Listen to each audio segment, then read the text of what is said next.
energia que vem do Sol. A perspectiva do Weber, nas circunstâncias... A filosofia do Hegel tem sido considerada... O enriquecimento da língua autoriza. Como Le Breton era o grande...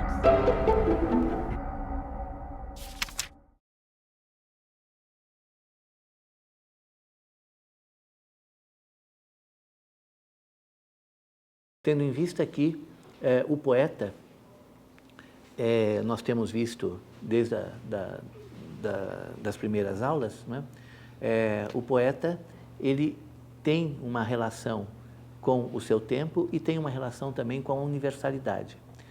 Tendo em vista a definição que o próprio Baudelaire dá da arte, né? Metade ela é contingente, metade ela é absoluta, né?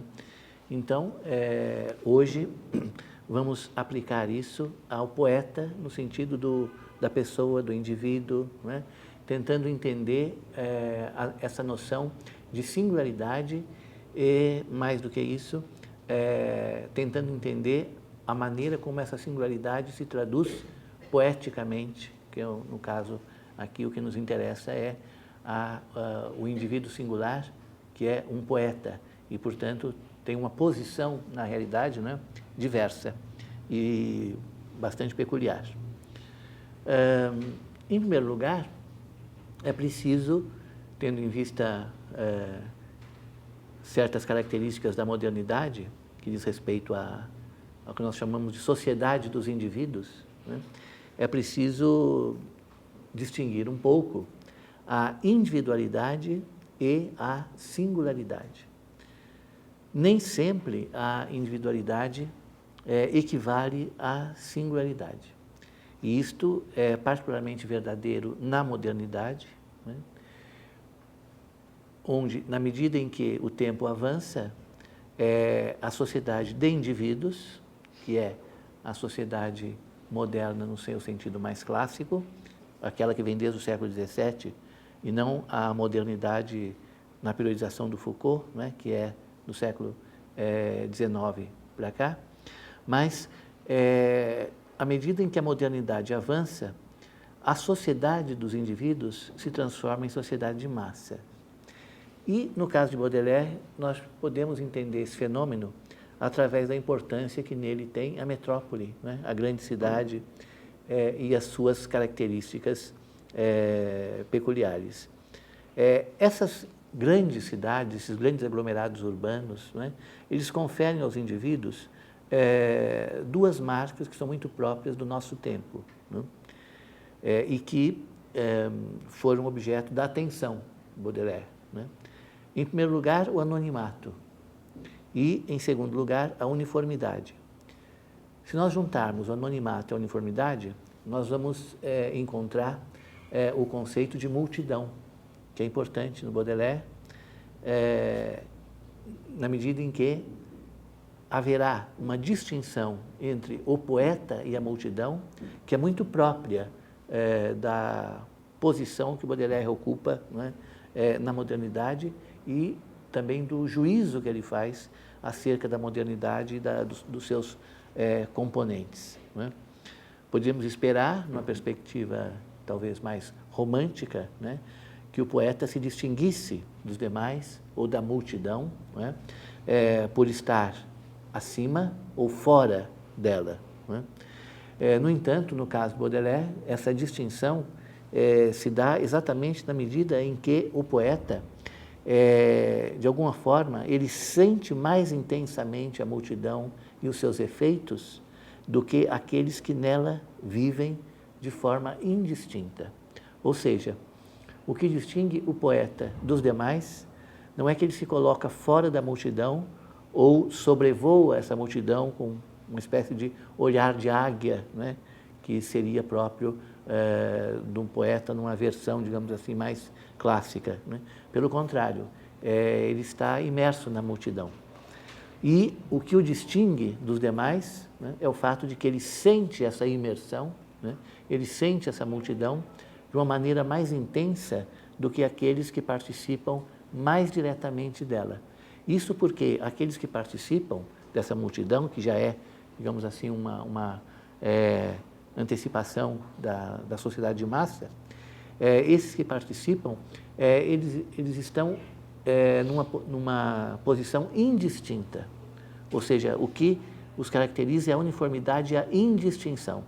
E o poeta se distingue, mas é sempre bom lembrar que ele não se distingue por estar fora, ele se distingue por estar dentro e por vivenciar do interior essa multidão de forma mais intensa do que os demais. Não é?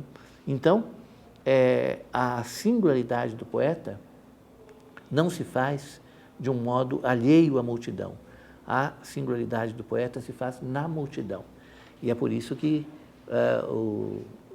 sempre que nos referimos ao Baudelaire, os estudiosos invocam aquela frase que ele mesmo, né, pronunciou, e que é o solitário na multidão. Né? O poeta é o solitário na multidão. Isso significa que há uma certa sensibilidade a esse traço da vida moderna. Né? E essa sensibilidade é o motivo de um primeiro paradoxo. Né? O poeta se encontra quando ele se perde na multidão. Então, há na Flores do Mal, em outras coletâneas, vários trechos em que isso aparece. Nós já falamos aqui da questão da auréola do poeta, né? Enfim, há vários trechos em que essa singularidade é vista através desse paradoxo. Né? O poeta distingue-se na medida em que ele se perde e se acha, né? E se encontra, né? Na multidão. Essa reunião do coletivo com o singular, né? da generalidade com a particularidade, faz com que o poeta tenha que exercitar um saber de si, né?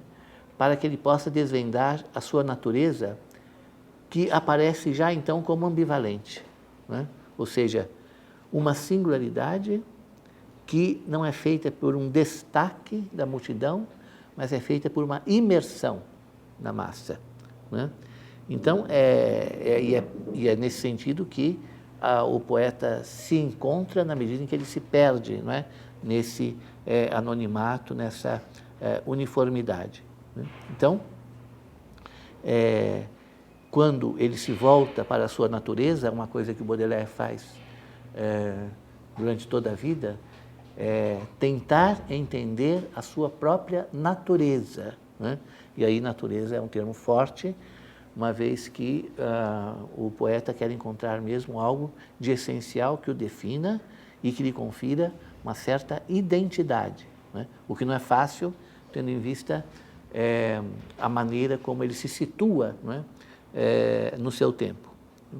Então, essa procura de si mesmo, essa procura de entender a sua própria natureza, né, encontra esta ambivalência, né, que é essa condição de estar só entre muitos, né, uma contradição. Essa contradição, então, oculta o poeta de si mesmo.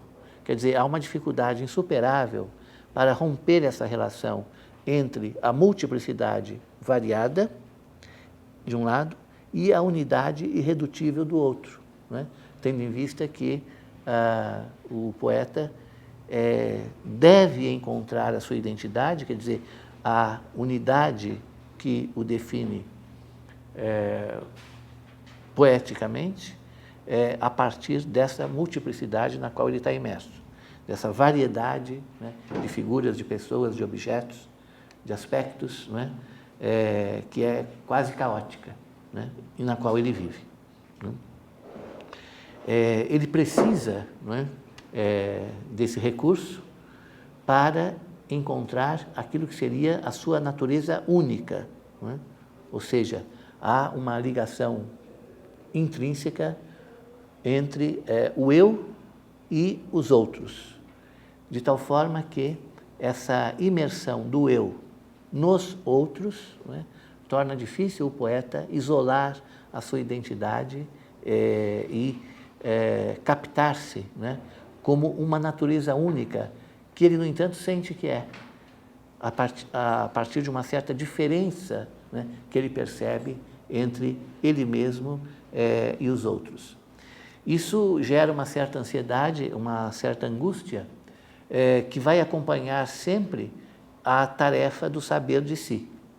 Né? Quer dizer, a tentativa de saber de si é acompanhada dessa ansiedade e dessa angústia, porque ela se depara com esse paradoxo e com essa ambivalência. No entanto, o que se trata aí é exatamente de encontrar a singularidade. E o tema que se põe para, digamos assim, a reflexão do poeta ou a sensibilidade do poeta ao mundo é exatamente essa. É possível, na modernidade, nas condições da modernidade, encontrar-se como singular, né? Fazer-se singular, constituir uma subjetividade singular. Né? Isto porque a singularidade é a diferença. Né? A singularidade é aquilo que nos distingue dos demais. No poeta, a condição para que ele possa sentir essa diferença é essa excitação febril da multidão anônima na qual ele se encontra, na qual ele se perde e na qual ele se encontra. Uma certa participação na impessoalidade, né? Por exemplo, na rua, na alteridade indiferenciada da multidão e assim por diante. Né? É interessante notar, então, que quando nós dizemos que o poeta está só entre muitos, não é a mesma coisa que dizer que ele é um entre muitos. Porque esse um que ele é, e que, na verdade, todos são, cada um à sua maneira, né? No caso do poeta, reflete um estado de espírito, né?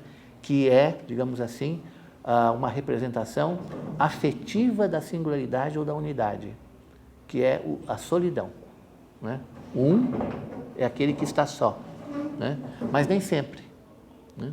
Um pode ser aquele que está entre muitos, e ele se distingue desses outros, digamos assim, numericamente. Né? Mas, quando existe uma distinção que tem a ver com o caráter e a maneira pela qual o poeta se faz sensível, né, aos demais e a si mesmo, então esse essa unidade, esse caráter único do poeta, né, se revela como solidão. E é por isso que seria preciso encontrar no estudo da singularidade em Baudelaire, ou, se nós quisermos, no acompanhamento da formação da sua singularidade, né, o papel desempenhado pela solidão. Né? Porque a individualidade solitária constitui uma singularidade vivida e sofrida. Ou seja, o indivíduo solitário é um indivíduo que se qualifica, né, pelo sofrimento de estar só. Né? É claro que o poeta se distingue pela sua originalidade, mas essa originalidade é, ao mesmo tempo, sofrimento. É muito comum aplicar-se ao Baudelaire um clichê que é o de poeta maldito. Né? Com efeito, esse clichê ele deixa de ser alguma coisa trivial quando nós consideramos uma espécie de gênese, né? Em que a formação da singularidade coincide com o advento dessa maldição. Ou seja, a formação da singularidade aparece como destino. Né? E, no caso, acompanhar isso e entender como isso se reflete na poesia e na sensibilidade do poeta ao seu tempo, né, é retomar, coisa que nós, evidentemente, não podemos fazer aqui, mas seria retomar a história individual. Né? E, através dessa história individual devidamente refletida, né, entender a relação entre a história pessoal do poeta e a história mais geral na qual ele vive. Isso foi feito, não é, pelo Sartre num estudo clássico, né, muito conhecido, que se chama exatamente Baudelaire. Né? Esse estudo do Sartre tem a peculiaridade de não chegar até a poesia, ou, por assim dizer, aquilo que seria uma análise da poesia, se é que essa expressão quer dizer alguma coisa. Né? Mas simplesmente entender, nesses termos históricos, né, a condição de possibilidade a partir da qual se dá o poeta, né, acontece e a poesia, né, acontece. Né?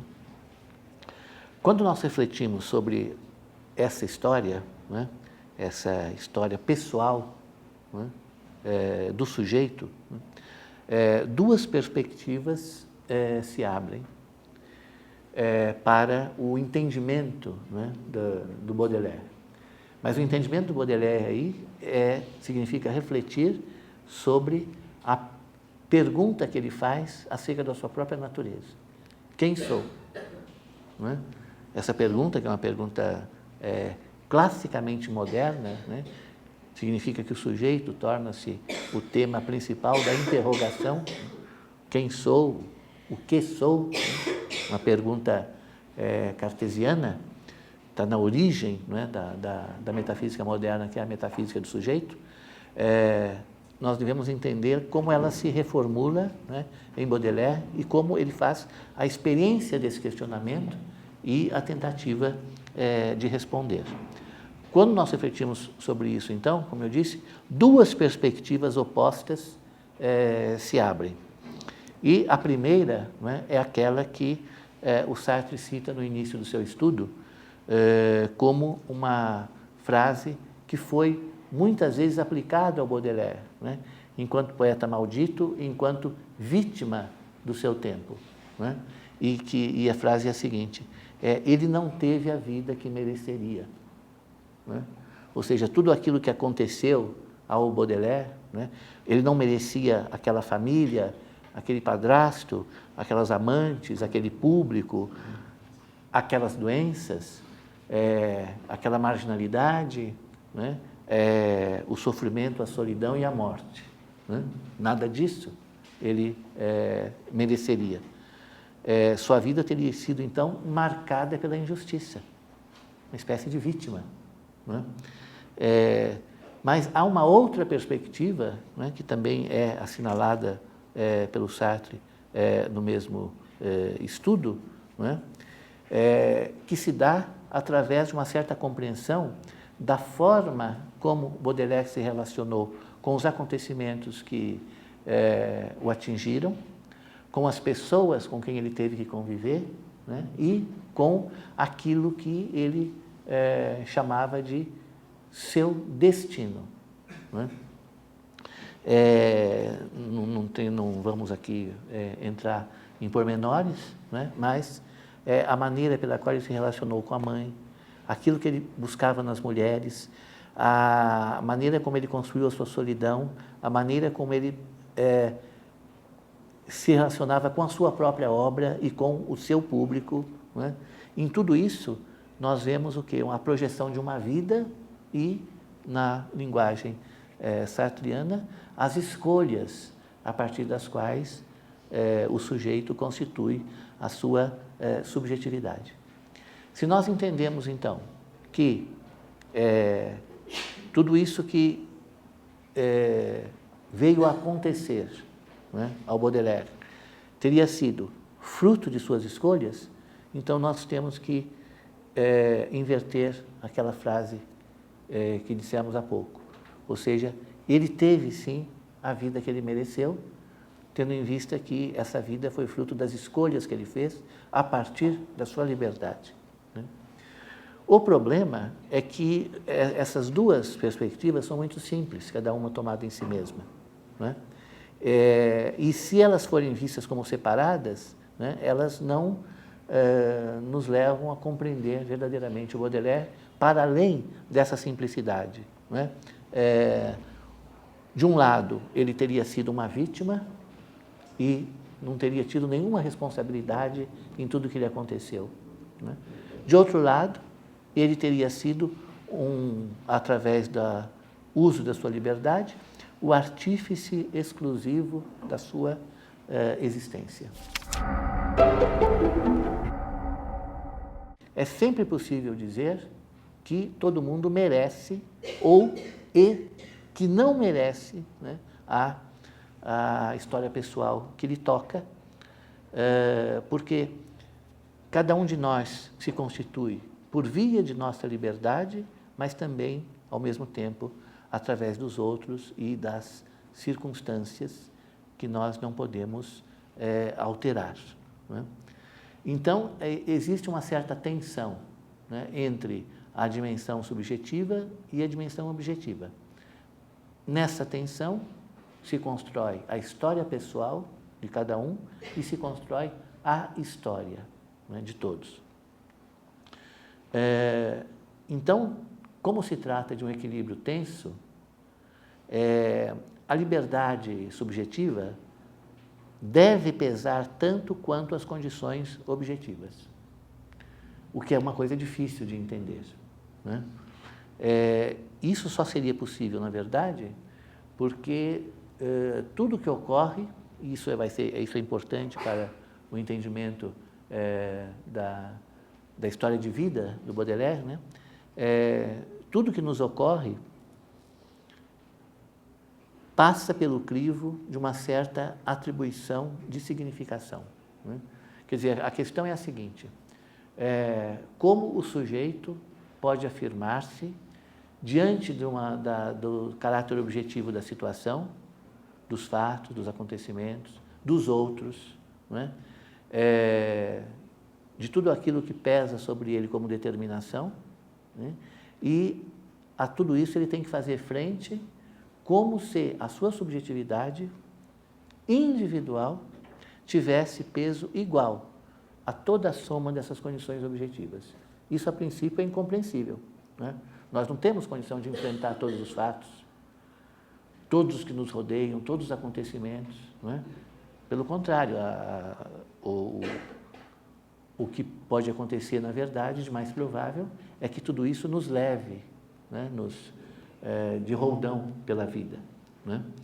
Mas, quando nós entendemos que todos esses acontecimentos, todos esses fatos e todas essas pessoas que nos rodeiam e ameaçam nos determinar, anulando a nossa liberdade, nós as representamos por via de uma significação. Então, é por isso que no pensamento moderno é tão importante a representação, né? E o Descartes, no Descartes a gente vê isso que a princípio é chocante, né? A ideia é tão importante quanto a coisa ou mais. Quer dizer, a representação que o indivíduo se faz do mundo, né, tem peso igual, pelo menos igual, né? Às vezes até maior do que a própria coisa tomada em si mesma.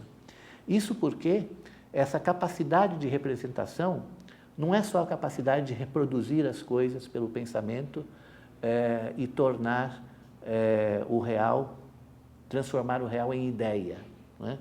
A representação é também transformar os fatos em significação ou assimilar os fatos como se eles fossem sempre uma significação, né? Isso é próprio da posição do sujeito diante do mundo, né?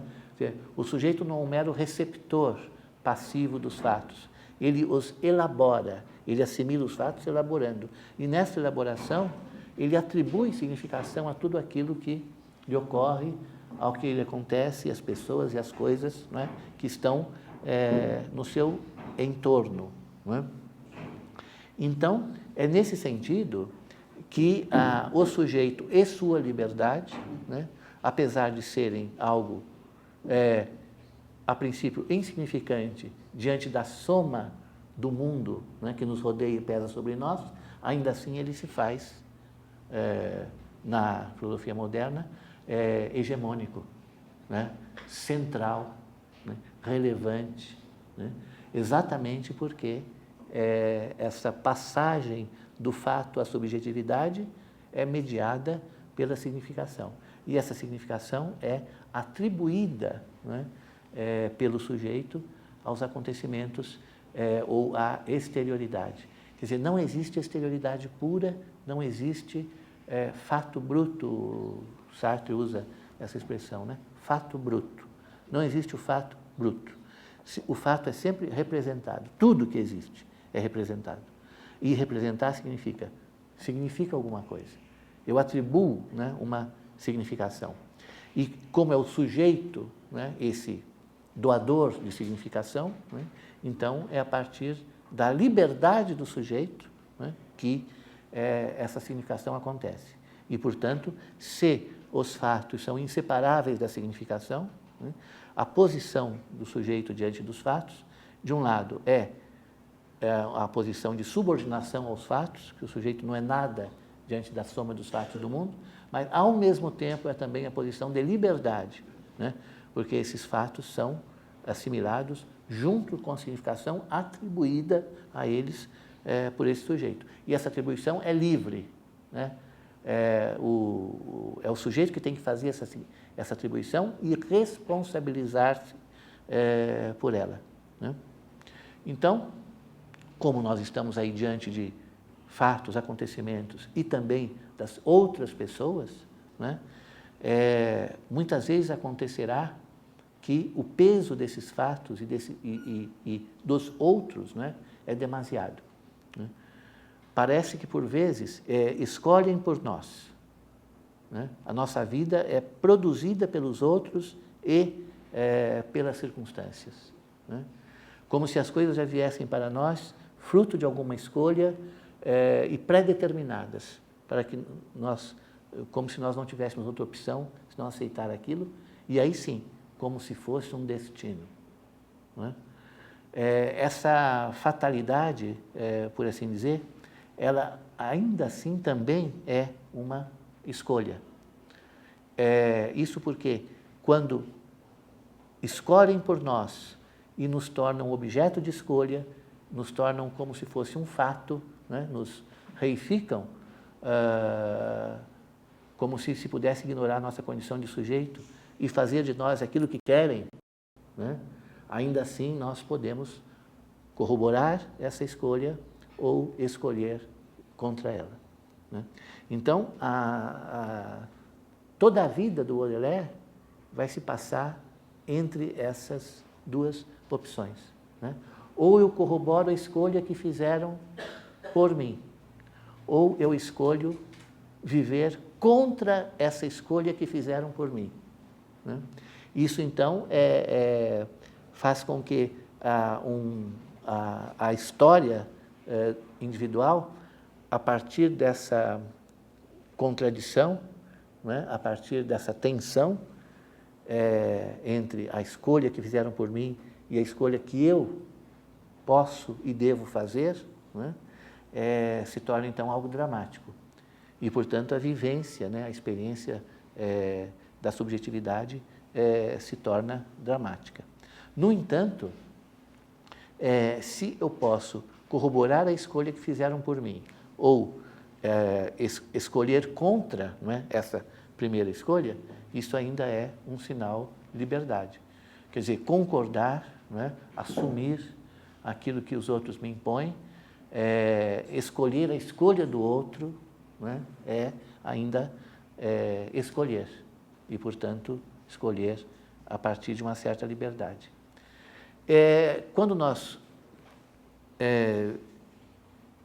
colocamos isso na vida, na experiência de Baudelaire e na sua história pessoal, a primeira coisa que nós entendemos, e isso é importante para a gênese da singularidade do poeta, né, a primeira coisa que nós entendemos é que ele não escolheu a solidão. Em princípio, ele não escolheu a solidão, né? Ela desabou sobre ele quando ele era ainda criança, né? E precisamente quando a mãe se casou pela segunda vez, né? Roubando por assim dizer, do filho, a posse que ele tinha dela. Não é? E que, do ponto de vista do Baudelaire, era uma união sagrada e absoluta. Né? De tal modo que a perda, então, é proporcional à paixão. Né? E, nesse sentido, o que se segue ao amor absoluto não é apenas um afastamento, né, mas é a rejeição absoluta. Isso não depende do acontecimento objetivo, depende da significação que o sujeito dá, né, ao acontecimento. Então, é claro que a mãe do Baudelaire não se casou para rejeitá-lo, talvez até pretendesse coisa oposta, né?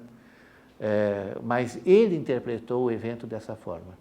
Então, como o amor era absoluto e não poderia ser dividido, a rejeição também foi absoluta e, portanto, ele passou daquele universo de carinho materno que o sustentava, né, para a total solidão, sem nenhum tipo de sustentação, porque nunca mais aquele acontecimento da mãe, aquele amparo, né, aquele carinho, vai se repetir. Né? Então, nesse sentido, ele foi, digamos assim, atirado à solidão. A solidão aparece como a dimensão total, né, exatamente porque a dor da perda é proporcional à intensidade da paixão. Né? Então, foi, na verdade, a maneira pela qual ele, o filho, viveu a relação da mãe com outro homem. Né? E, a partir daí, então, interpretou essa união, né, como rejeição de si. E, ao dar a essa rejeição uma dimensão absoluta, fixou um destino. Né? O meu destino é a solidão. E, a partir daí, então, ao assumir esse destino, que foi a escolha do outro, foi a origem desse destino, a escolha da mãe, né? Ele escolheu a escolha da mãe, né? Mas escolheu de um modo radical, né? Fazendo com que esse episódio, né, que em si mesmo não tem essa significação, passasse a ter essa significação do abandono total, da rejeição absoluta e daquilo que o atirou, né, à solidão, da qual ele nunca mais poderia sair. Né? Então, isso é que significa a presença do acontecimento e a elaboração desse acontecimento através da significação que a ele atribui o sujeito. Por que o sujeito atribui essa significação? Devido à maneira pela qual o acontecimento toca a sua sensibilidade. Né? Então, a maneira pela qual Baudelaire foi sensível ao acontecimento, no caso, então, isso já faz parte da sua singularidade, é que transformou o acontecimento nesta significação, né, de rejeição e de abandono absoluto e, portanto, de destino. Não é? Quer dizer,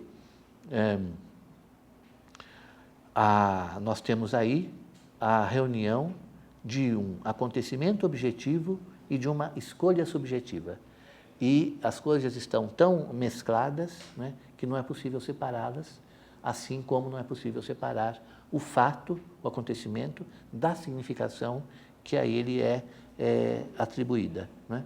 Então, é verdade que, num certo sentido, o Baudelaire foi deixado só. Queiramos que isso tenha, entendamos isso como sendo parcial ou não. Mas, enfim, ele foi deixado só. Ou, no mínimo, ele teria que repartir, né, a mãe com o outro. Ao ser deixado só nessa dimensão, que ainda não é a dimensão total, ele se fez só. Então, o Sartre chama atenção para essa dimensão, né, em que aquilo que nos fazem, aquilo que nos impõem, né, nós fazemos a nós mesmos. Né? Então, ele foi deixado só. De certa forma, ele foi abandonado. mas ele se fez abandonado, ele se fez só, e numa dimensão potencializada, tendo em vista a maneira como esse gesto, né, do outro, ou da outra, né, afetou a sua sensibilidade, né? Então ele assumiu com radicalidade isso que lhe foi imposto, né? É uma reação que pode parecer paradoxal, porque a resposta à escolha do outro não foi a contestação dessa escolha, foi a corroboração, foi escolher o mesmo, né? Escolheram por mim, então eu vou escolher o mesmo, mas de uma maneira muito mais intensa, né? Então, se na escolha do outro está envolvida a minha solidão, eu vou escolher essa solidão, mas vou ampliá-la ao máximo, vou vivê-la, né, da maneira mais intensa, né? E isso vai produzir uma reação. Quer dizer, ele vai viver isto que a mãe teria feito a ele de uma maneira tal que ela jamais teria feito, né? Jamais haveria no gesto da mãe esse abandono absoluto e essa solidão total que ele vai passar a viver. E é por isso que esse absoluto e essa totalidade são vividas como reação, mas não como essa reação não é outra coisa, não é tentar escapar, né? É aceitar o destino e vivê-lo de tal forma que ele se intensifique. E é por isso que o Sartre conclui dessa reflexão que o destino é sempre uma escolha subjetiva potencializada. Quer dizer, a fatalidade, na verdade, é a liberdade do sujeito exercida no seu máximo grau, de tal modo que não haja outra opção, né? Que a liberdade exercida de uma forma tão radical e tão direta que parece que no exercício dessa liberdade não havia alternativa, era só aquilo mesmo que tinha que ser feito, né? E é por isso que a liberdade, então, se torna destino e se torna fatalidade, porque ela se confunde com a necessidade, né?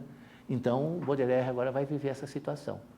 Eu sou necessariamente só, né? Não há opção. Mas essa necessidade da solidão, né, ele a construiu, ele a engendrou através da significação, né? E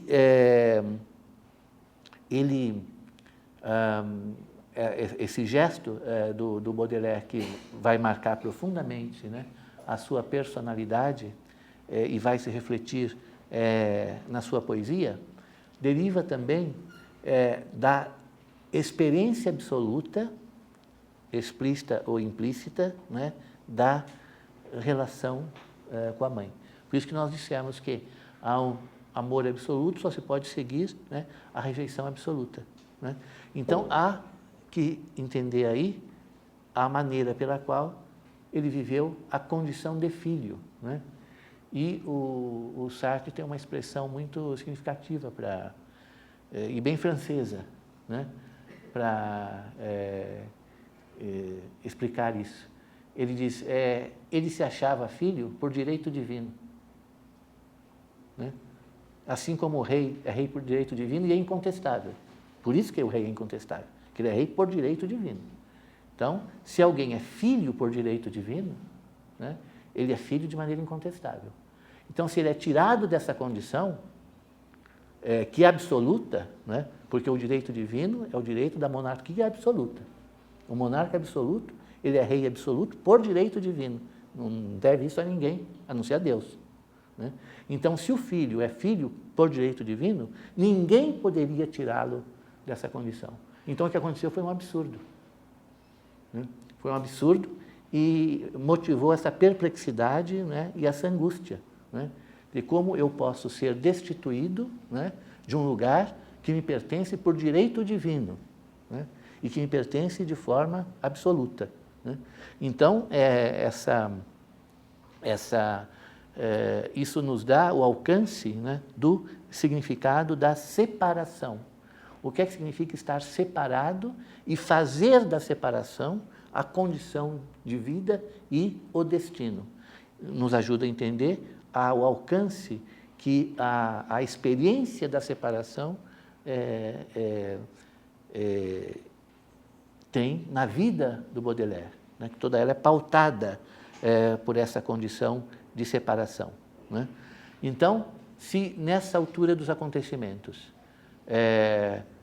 ao voltar-se para a sua própria natureza e tentar entendê-la, né, através dessa pergunta, né, dessa indagação moderna, né, quem sou, o que sou, né, se essa pergunta já se dá, já é feita no registro da rejeição e da separação, né, a única resposta possível é a solidão necessária, né? Então, as escolhas do Baudelaire e os significados que ele atribui àquilo que lhe acontece vão montando, né, uma personalidade em que tudo acontece por necessidade, né? De tal modo que a sua liberdade de escolha vai ficando cada vez mais restrita e a sua liberdade também cada vez mais oculta, diante desses acontecimentos que vêm todos no registro da necessidade, né? Se o que eu sou tem que se mostrar, tem que ser respondido, né, no registro do separado, da separação, né, então esta separação, que é a solidão do indivíduo separado, né, ela aparece como decorrência necessária. Portanto, quando ele escolheu a escolha da mãe, né, essa escolha em segundo grau, digamos assim, essa escolha a partir de uma outra escolha anterior, ela escamoteia a liberdade de escolha e ela faz com que a escolha seja igual a uma aceitação da fatalidade. Quer dizer, eu não estou escolhendo, eu estou aceitando aquilo que já escolheram por mim. E, nesse sentido, então, é a fatalidade que está operando, né, e não a liberdade de escolha. Mas o Sartre assinala sempre que houve uma escolha da escolha anterior.